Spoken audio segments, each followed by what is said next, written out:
The Atheist Debates Patreon project presents Questions from Patrons, March 2019. Hi everybody, how you doing? Once again, this is going out to everybody, but a special thank you to the patrons who support this project, the patreon.com/Atheist Debates project. And if you have questions that you'd like me to address, feel free to send them in. You don't have to be a patron to get your question addressed, but it might help. Normally when patrons send in questions, I put them together in a list and then either construct whole videos about them if they are, big questions that might require a lot of thought, or just post them like I'm doing today. And today we have two questions that are somewhat related from one patron named Mitch. And so thank you, Mitch. And for the rest of the patrons, you can submit your questions here as well. So I'm going to skip over the flattering portions of the email, although I greatly appreciate it, and get right to the meat of this. Mitch writes, I have two thoughts I would love to hear you address someday. First, when folks call in with creation needs a creator arguments, why don't you counter them with who created God more often? And the second question is about building on common ground. It's supposed to be highly persuasive, but I have a hard time doing it. Can't even think of decent ways to do it. Is there anything you found that works a little? So yes, let's start with the first one, because this is something that's come up quite a bit. It's a fairly standard apologetic that I think gained popularity, at least in the last decade or so, because Ray Comfort would use it in many of his videos, that creation needs a creator. And the first thing to note is that they don't tend to say a creation or a creation needs a creator, which is the truth. If we have something that is a creation, we know that it requires a creator. That's the reason that we called it a creation. And that's the dishonesty in the argument that they're presenting, because they're looking at reality, the universe, the cosmos, life, etc., and calling it a creation in order to claim that it needs a creator. When the truth is, we don't get to call something a creation until we've demonstrated reasonably that it does in fact have a creator. A painting requires a painter. A building requires a builder. Yes, a thought requires a thinker. I'm in agreement with all those. But if you come across something that appears to be a structure, you don't get to just call it a building until you can identify that it was in fact built. Was a cave built? And the extended problem with this is that you're looking around at everything and saying that all of it was created. And the way we recognize creations and designs are that there's no good evidence that they occur naturally, and an overwhelming collection of evidence that they are the result of thinking agents doing things. We know that paintings were painted because we can look at paintings, see the brushstrokes, analyze all the evidence, and determine that it is most probable that this was created by a thinking being. In our case on Earth here, a human is most likely, although I have seen elephants do paintings and other things like that, so you don't want to make too many assumptions. But we don't just get to look at a splattering of paint or some sort of design appearing out in the wild and say, this looks designed to me, therefore it was designed. So the first part of that argument, that creation requires a creator, is true and irrelevant, because the way we go about determining that it is a creation is by first identifying that this sort of thing is created and not designed. And that would require us to be able to compare things. We have one universe, we can't compare it to anything else. You couldn't say, we looked at these 7 universes and they're clearly not designed, but ours has some hallmark that makes it more likely that it was designed. You don't have those for comparison. You have just one.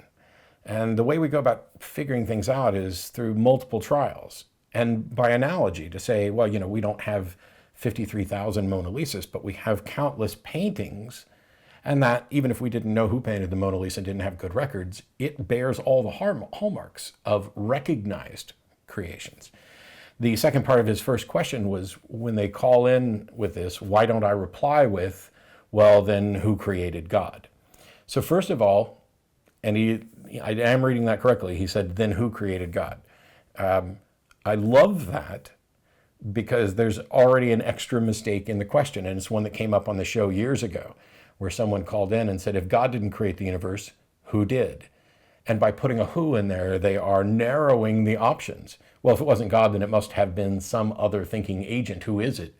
And along those lines, typically, if you were to claim something like universe creating pixies, what you get, as in a recent debate I did, was, oh, well, that's God. You're just calling it pixies, but it's God. But the issue here is not who created God, because that would be this chain of who created the God who created God. The issue gets more to, if a creation requires a creator, then why doesn't God require some sort of creative force or entity or some explanation for its origin? And the reason I don't bring that up is because in modern theology, this is an incredibly trivial thing to disregard, because God is simply defined as being eternal. And so if something has no beginning, then it is absurd to ask what caused its beginning. If it turns out that the universe or the cosmos had no beginning, then that will do away with a lot of these questions about, well, what explains the origin of the universe? If you found something multiverse, if you found something that would be in fact eternal or seemingly eternal or has existed forever, then that's where you stop. That's where the first cause arguments stop, which is how they get to a God. And so if I were to respond to creation requires a creator with something like who created God, that's an argument that's in the same ballpark as, can God create a rock so big he couldn't lift it? When the truth is that, at least within Christianity, God isn't described as necessarily omnipotent. It's not like that word, appears in the Bible. That's an inference, and modern theology has kind of narrowed that such that God has all power that is logically possible, so that it does away with these sorts of, can he create a burrito so hot he couldn't eat it sort of questions. But that's the reason that I don't come back with, well, then who created God? Because I have an understanding that by and large, the people I'm talking to, even if they're not aware of it, are part of a religion, part of a particular doctrine that would have God be eternal. And so asking about God's beginning is absurd. And the reason I say the people that I'm talking to are part of this, rather than the people I'm talking to know this, is because many of them don't. For many people, just, as Mitch sent in with his question, if you were to ask them, well, then who created God? That's a real problem for them. And they might have to go off and think about it, and they might even give up their God belief because they found a really persuasive argument. And then some point down the line, they're going to be having a conversation with a theist, and they're going to say, oh yeah, well, who created God? And the theist is going to say, God is eternal. God has always existed. And of course, there's a follow-up question to that, which is, how do you know that? And that's the actual question that may be difficult. Some of them who become aware of this definition of God as eternal know that because somebody told them. Others feel that it's a logical inference, that they've followed a first or a causal chain back to where there must be something eternal, and they're just going to call that God. But the road forks down many different paths once you start having that conversation. And it's just much better for me to not reply with who made God, because I already know where all of the bad potential conclusions of that could be and how they're countered. Or actually, I should probably say the useful conclusions that people can reach and how they're countered. This notion that God is eternal is essentially an unfalsifiable proposition. And so it's far better, in my opinion, to go down the road of, oh, how did you come by this information? Where does your understanding of God and God's nature and characteristics come from? And how could we possibly demonstrate it? Because that's the part where all religions have fallen down and given up throughout history. It's, well, this is what God is, or this is how God's been portrayed or defined, or this is only reasonable. And yet at the end of the day, they're still wanting to label a creation so they can argue for a creator. And in a perfect world where they had evidence and argument for it, instead they would say, here is the creator. We know this because of A, B, and C, and this creator is now the best explanation for the origin of the universe and reality, etc. The second question is different. It's not about a specific apologetic. It's about, how do you build conversations on common ground? I've tried to do this over the years on the show, and sometimes it's been successful and sometimes it hasn't. For me, the bigger issue is finding when you've reached a roadblock in the conversation that the person you're talking to simply cannot get past. You'll see this happen over and over again on the TV show, where I will ask a series of questions designed to show a flaw in their reasoning.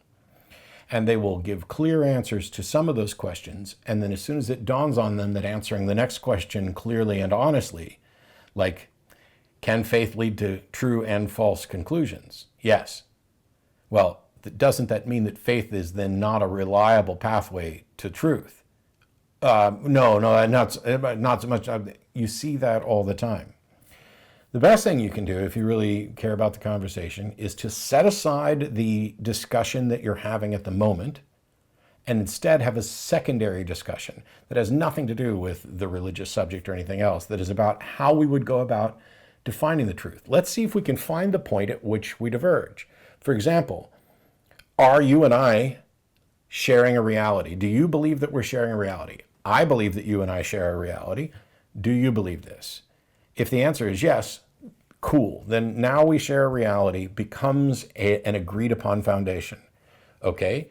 If the answer, by the way, is no, now you're dealing with someone who is probably going to go down a sort of Psi 10 Bruggenkate type of route where they say, well, I believe that, we're in a shared reality, but I have this God that can justify this and you don't, so your worldview is flawed. And what they've really done is answered the question with a yes and then made an additional assertion. If you find somebody that says they don't think we're actually sharing a reality, you can have a meta discussion about why they don't think that and how they think the universe actually operates, and you can look for the ways to find a common ground. It may be the case that you're just not able to find common ground, but I think that's highly unlikely. I think in most cases, you can at least get to, like, for example, Cy and I don't agree on why the logical absolutes are true, but we agree that they are true.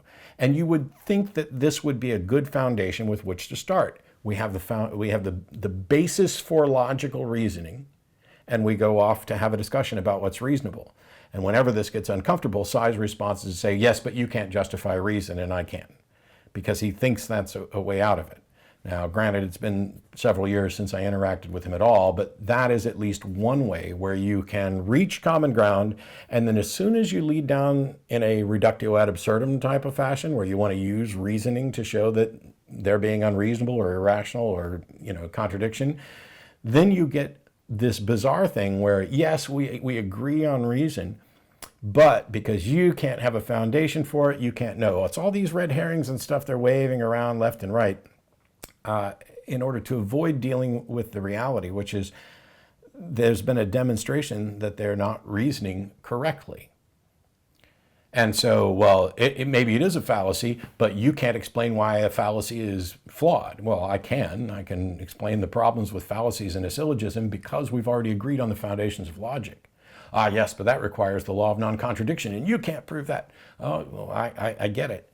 I understand that, but we're both in agreement that the law of non-contradiction applies, and if I've shown this, I don't want to go through the mock argument left and right, but what you end up with is something that R.N. Ross pointed out many times, that they will just fundamentally deny reality. And this is one of the reasons why we've had people claim that, yes, I'm offering you a circular argument, but it's virtuously circular and not viciously circular, which is a load of crap, because a circular argument is fallacious. There's nothing virtuous about it at all. Instead, what they're trying to say is that they are accepting as a presupposition that this position is true, and if it leads to a circular reasoning fallacy, that's just too bad, because it's still true. And that's about leading the evidence and argument where you want it to go instead of following it where it leads. Hopefully that gave Mitch some things to think about. Hopefully some of you others had things to think about as well. Any patrons that want to submit, you can just use the Patreon messenger system, or you can email. Anybody can email, and I'm reluctant to give this out, but it's already out in the wild. So sansdeity@gmail.com gets to me, and I'll do my best to answer whatever I can. I don't think I'll do videos where the answer is I don't know, unless it offers some additional thoughts along the way. See you next time. Bye-bye.